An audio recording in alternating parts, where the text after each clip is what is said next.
샬롬 샬롬 샬롬 샬롬 샬롬. 하나님 사랑합니다. 여러분 주 안에서 사랑합니다. 오늘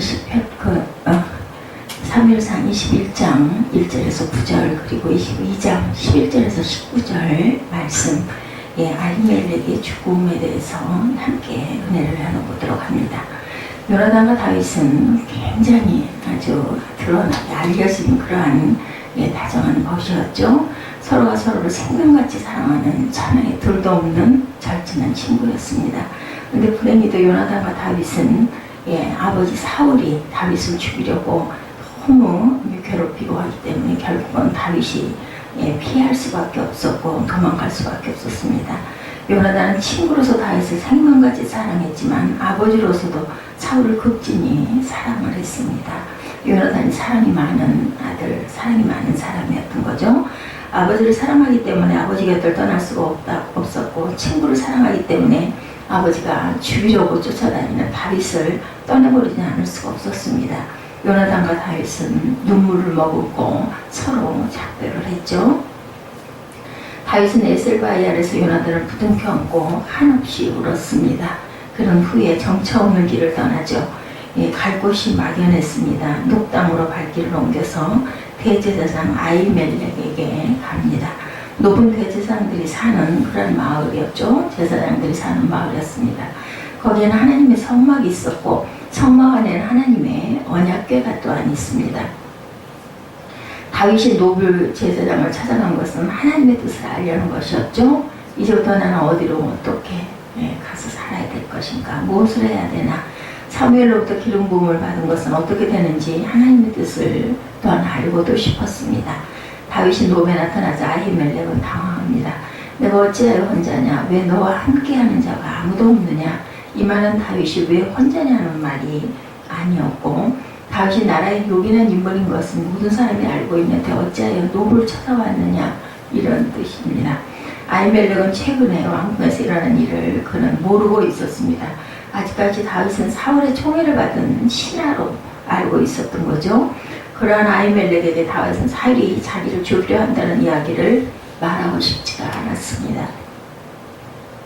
그래서 다윗은 말을 둘러댑니다. 왕이 급한 일을 맡겨 단신으로 내가 혼자 왔습니다.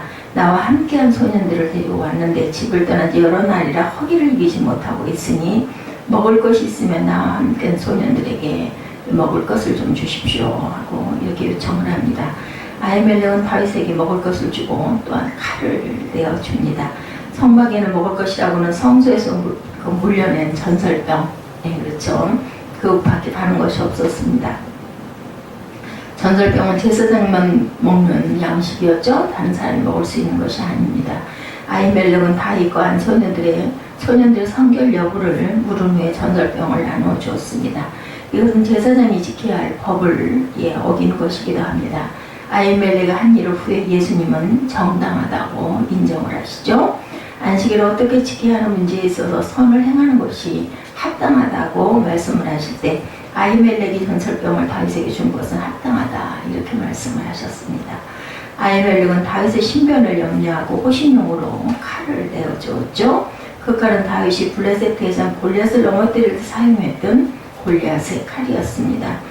그 칼을 아히멜렉이 보관하고 있다가 다윗에게 건네준 겁니다. 이 모든 일은 사울이 첩보한 도액이 지켜봅니다. 도액의 고발로 높당의 제사장들이 참변을 당하는 비극이 일어납니다.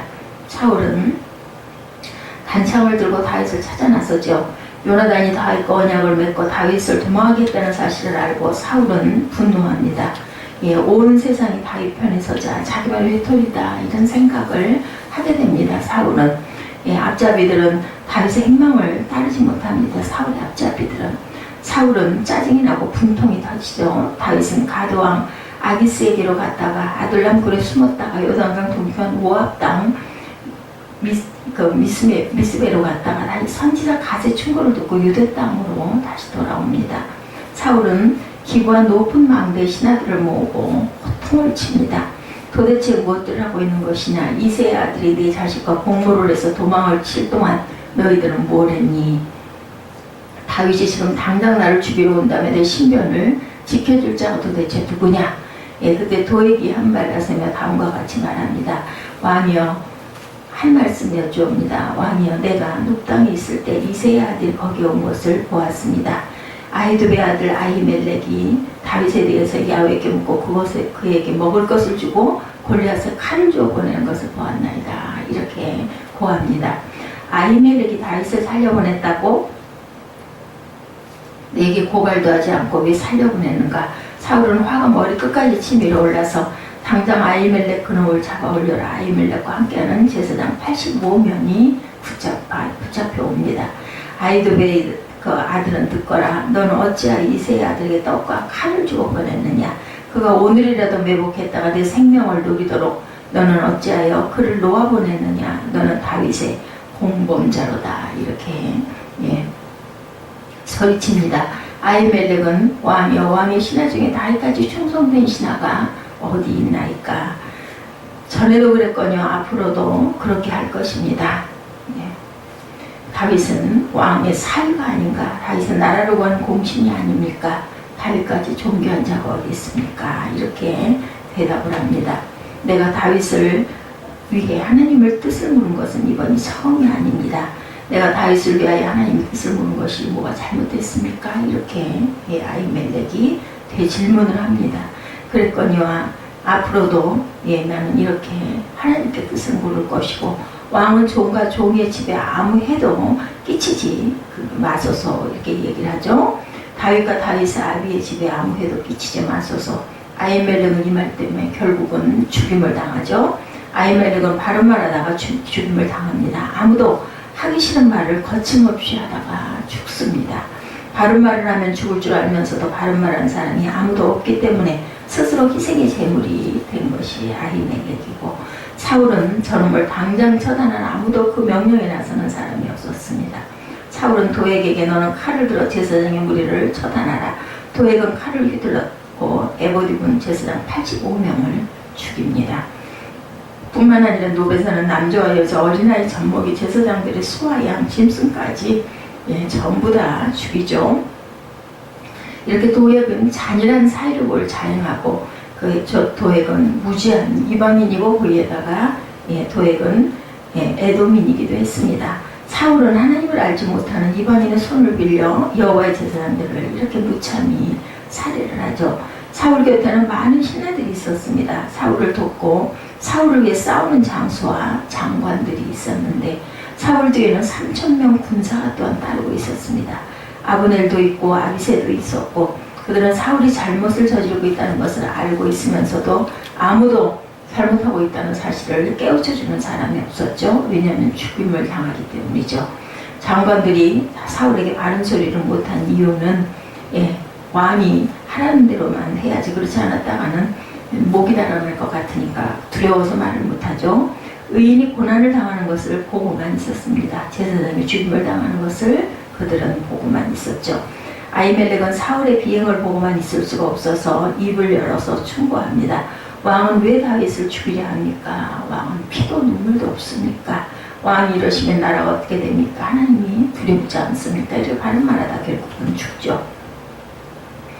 아히멜렉이 제 목숨을 아까워했다면 죽임을 당하지 않을 수도 있었을 것입니다. 너는 왜 다윗에게 먹을 것을 주고 칼을 주었느냐고 했을 때 내가 다윗에게 칼을 주고 먹을 것을 준 것은 왕을 해하라고 준 것이 아닙니다. 다윗이 왕의 특명을 받고 왔다기에 도와준 뿐입니다. 라고 바른 말을 하지 않았더라면 그는 죽음에서 노임을 받을 수도 있었을 겁니다. 예수께서 십자가에 위해서 죽임을 당할 때 바른 말하는 사람이 한 사람도 없었죠. 안나스와 가야바가 찾아가 왜 의인을 죽이려 하느냐, 왜 하나님의 아들을 불법으로 십자가에 못 박으려고 하느냐는 말한 사람이 한 사람도 없었죠. 바른 말한 사람이 있어야 하고 온 세상 사람들이 잘못을 저지른다는 것을 알고 있을 때 잘못하는 것을 잘못한다고 지적할 줄 알아야 됩니다. 말하면 손해볼까봐 아니면은 내가 어떤 보복을 당할까봐 그것을 말하지 못하는 그러한 일이 있으면 이렇게 아히멜렉같이 선한 사람이 죽게 된다는 거죠. 아히멜렉과 85명의 제사장이 죽임을 당하고 어린아이의 젖먹이까지 살육을 당해 피방하다가 된 욥을 바라보는 사울의 마음은 과연 어떠했을까? 사울을 둘러싼 신하들의 마음이 어땠을까? 양심의 가책을 받았을 것입니다. 사울에게 충고를 한마디도 못한 것을 어쩌면 마음속으로 두려워하고 후회했을 수도 있을 겁니다. 아히멜렉은 죽임을 당했으나 정의는 살아있었죠. 정의는 죽어서도 말을 합니다.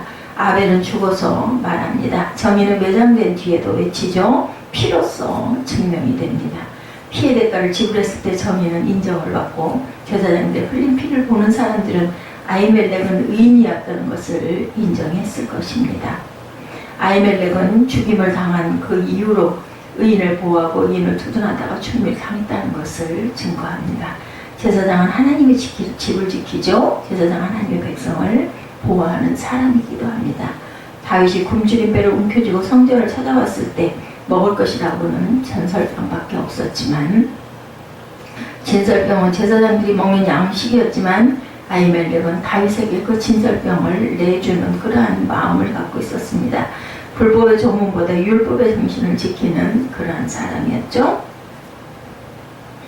율법의 정신을 사랑했고, 사랑을 실천하는 것이 율법을 지키는 것이고, 배고픈 사람에게 먹을 것을 주는 것이 또한 사랑이었다는 것을 아는 사람이었다는 거죠. 다윗은 제사장은 아니나 하나님의 자녀이므로 기상시에 비상양식을 먹을 수 있다는 것이 아히멜렉의 판단이었을 것입니다. 특히 다윗은 하나님으로부터 기름 부음을 받은 사람이라는 것을 아히멜렉은 또한 알고 있었고, 그의 신분을 보호해야 한다는 것 또한 그는 알고 있었던 거죠. 그래서 그는 다윗에게 골리앗의 칼을 주어서 보내고 사울을 처치하라고 준 것은 또한 아니었습니다. 아히멜렉은 사울의 분노를 사고 다윗에게는 잘못이 없다. 다윗은 의인이다. 다윗을 해하지 말아라. 그는 하나님의 사람인 것을 주장하다가 죽음을 당합니다. 아히멜렉은 의인을 위해서 죽었죠. 의인 중에는 의를 행하는 의인이 있고 의인을 위해 죽는 이러한 의인도 있다는 것을 우리가 알아야 되겠죠. 의인을 위해 죽는 의인이 있기 때문에 의인이 또한 의를 행할 수가 있다. 우리나라가 일본의 압제 아래 있을 때 나라를 도탄해서 구한 애국자들이 많았습니다. 그 애국자를 살리기 위해서 죽은 애국자가 또한 많이 있었죠. 나라를 건진 사람도 애국자고 애국자를 위해 목숨을 버린 사람도 또한 애국자입니다. 의를 행하는 사람도 의인이고 의인을 위해 목숨을 버린 사람도 의인이죠. 우리는 의를 행하든지 아니면 의인을 보호하고 의인을 위해 희생하고 의인을 위해 목숨을 버릴 수 있는 그런 용기를 가진 사람들이어야 합니다. 아히멜렉이 죽음을 당한 이유는 의인의 불찰로 죽임을 당했다고 할 수가 있습니다. 아히멜렉은 자신이 왜 죽임을 당해야 하는지도 알지도 못하고 그는 죽임을 당하죠. 그것은 다윗의 불찰이라고도 말할 수가 있는데 다윗은 자기가 사울에게 쫓기고 있다는 말을 하지 않았습니다. 아히멜렉은 최근에 다윗과 요나단 사이에 있었던 일을 그는 또한 모르고 있었죠. 요나단과 사울 사이에 있었던 일도 모르고 있었습니다. 그는 단순히 다윗을 보호하려는 데서 사울의 불의를 지적한 것이죠. 만약 아히멜렉이 다윗과 요나단 사이, 요나단과 사울 사이에 있었던 일을 소상하게 알았더라면 어쩌면 다르게 처신했을 수도 있을 겁니다. 그런 점에서 볼 때 아히멜렉의 죽음을 당한 것은 다윗에게도 책임이 있다고 말할 수가 있습니다. 그러나 다윗도 고의적으로 그렇게 한 것은 아니었죠. 말하지 않는 것이 차라리 더 낫겠다 생각을 했겠죠. 그것이 화근이 되어 아히멜렉이 죽임을 당했다는 소식을 들었을 때 다윗의 마음이 또한 얼마나 아팠을까 우리는 생각해 봅니다. 내가 아히멜렉을 만났을 때 전후 사정을 소상하게 얘기했다면 아히멜렉이 화를 입지 않았을 수 있을 것이다 하고 아마 후회했을 것입니다. 세상에는 억울한 죽임을 당하는 사람들이 많이 있습니다. 자기의 죄도 아니고 다른 사람의 죄도 아닌 일로 죽임을 당하는 일이 많죠. 실수라면 실수라 할 수도 있고 불찰이라면 불찰이라고 할 수도 있고 그러나 그러한 이유로 당하는 죽음이 의미가 없는 것은 또한 아니다. 특히 사울의 불의를 지적한 아히멜렉의 한 죽임을 당했다면 그것으로 족할 일이지 왜 85명이나 되는 제사장들을 다 죽여야 했을까? 아마 그 후에 이스라엘 백성들의 생명인 제사가 끊어졌을 것입니다. 하나님은 어째서 이와 같은 비극을 사울이 자행하도록 그냥 계셨을까? 이러한 문제는 깊이 연구해보지 않으면 안 됩니다. 그것은 일찍이 하나님의 선지자 사무엘의 입을 통해 말씀하신 예언이 성취된 것이죠. 사무엘이 세상에 나기 전에 아론의 후손 엘리 제사장이 있었죠. 엘리 제사장에게는 홈리와 비누아스 두 아들이 있었습니다. 홈리와 비느하스는 타락한 제사장이었죠. 그들은 하나님을 업신여기고 하나님의 제단을 짓밟고 하나님의 재물을 함부로 훔쳐가고 훔쳐 먹었습니다. 그러다가 하나님이 블레셋을 들어 치심으로 엘리 집은 하루아침에 몰살을 당하죠. 그때 살아남은 자식이라고는 비느하스의 아내가 죽어가면서 낳은 아들 이가봇 하나뿐이었습니다. 이가봇의 핏줄을 타고 아이두비 낳고 아이두비에서 아히멜렉이 난 거죠. 85명의 제사장들도 다 이가봇 자손들이었습니다. 하나님이 엘리 집을 치기 전에 사무엘 입을 통해서 예언하셨죠. 엘리 집의 죄악은 재물이나 예물로 영원히 사함을 얻지 못하리라. 그 자식들이 멸망을 자취하되 그 아비가 말리지 아니하였습니다. 내가 이제 엘리 집을 끊으리니 그 집에 노인이 하나도 없게 하리라. 내 집에 생산하는 자가 다 젊어서 죽으리라. 이렇게 예언했죠. 아히멜렉과 85명의 제사장들이 죽임을 당한 것은 이 예언의 성취입니다. 그러나 하나님은 진노 중에 긍휼을 잊지 않으시고 85명의 제사장이 죽임을 당하는 중에 한 사람 아비아달은 살아서 도망하여 다윗에게로 갑니다. 다윗은 이 아비아달의 지시에 따라 행동하죠. 아비아달로 인하여 아론 제사장의 가문은 끊어지지 않고 이어져 가게 됩니다. 아히멜렉은 죽임을 당한 이유가 사울에게 바른 말을 하다가 죽임을 당하고 의인을 보호하고 두둔하다가 죽임을 당했죠. 의인의 부주의와 불찰로 또한 죽임을 당하기도 했습니다. 조상들의 죄값으로 죽임을 당하죠. 성도는 세상의 빛이고 소금입니다. 성도는 살아서 빛과 소금이 동시에 죽어서도 빛과 소금이 되죠. 무슨 짓을 하든 돈만 벌면 되는 것이 아니고 무슨 수단을 쓰든지 잘 살기만 하면 되는 것이 또한 아닙니다. 아히멜렉이 사울의 부정부패에 대해 소금을 친 것 같이 우리가 사는 사회에 소금을 쳐야 되고 빛을 발해야 합니다. 사람은 정도를 걸어야 되겠죠. 또한 윤리를 지켜야 합니다. 의인을 보호하고 의인의 길을 열어주기도 해야 합니다. 그 때문에 욕을 먹고 손해를 보고 핍박을 받는 것 또한 죽음을 당한다 하더라도 우리는 온전한 길을 온전하게 바르게 걷고 바른 말을 해야 되겠다. 화려하나 비굴한 죽음을 죽는 것보다는 억울하나 정의의 죽음을 죽을 줄 알아야 됩니다. 의인의 죽음은 결코 헛되지 않죠. 아히멜렉의 죽음은 헛되지 않았습니다. 발람은 그가 불의한 선지자였지만 의인의 죽음을 죽기 원했습니다. 민수기 23장 10절에 나의 죽음이 의인의 죽음같이 되기를 바라며 나의 종말이 의인의 종말같이 되기를 원하노라. 이렇게 고백했죠. 스데반은 억울한 죽음을 죽었습니다. 그는 재판도 받지 않고 돌에 맞아 죽죠. 스데반의 죽음은 헛되지 않아서 증인으로 섰던 사울이 변하여 바울이 되어서 하나님의 일꾼이 됩니다. 김구 선생님 또한 애국자였죠. 그는 조국 해방을 위해서 천진만고를 겪습니다. 나라가 남북으로 가리게 되었을 때 남북을 오가며 통일된 나라를 세워야 한다고 부르짖죠. 그러한 김구 선생은 한 장교가 쏜 총에 맞아서 죽습니다. 그의 죽음은 또한 헛되지 않아서 하나님은 이러한 애국자들이 죽은 핏값으로 조국의 해방을 주십니다. 손양원 목사님 또한 의인이었죠. 그는 문둥병자를 병자로 여기지 않고 친구로 품어줍니다. 친자식을 죽인 공산당을 자식으로 양자로 삼습니다. 그러나 그가 공산당의 총알에 맞아서 죽습니다. 그의 죽음은 헛되지 않아서 그의 피값으로 한국교회에 놀라운 부흥이 일어나게 되는 것을 우리가 역사 속에서 봐서 압니다. 지금 북한에는 우리가 알지 못하는 의인들이 죽임을 당하고 있습니다. 아히멜렉과 85명의 제사장들이 죽임을 당한 것과 같이 떼죽음을 당하고 있습니다. 그 수도 알 수가 없고 이름도 알 수가 없습니다. 하나님은 그 사람들의 죽음을 결코 헛되게 하지 않으실 겁니다. 가리는 죽음을 죽은 사람들은 기굴하지도 않고 스데반도 김구도 손양원 목사님도 아히멜렉도 정정당당하게 죽었습니다. 다 바른 말을 하다가 정의를 위해서 죽죠. 하나님께서 의인의 죽음을 보시고 8.15 해방을 주신 것처럼 이름도 없이 빛도 없이 죽어가는 의인들의 핏값을 보시고 통일의 날을 주실 줄로 믿습니다.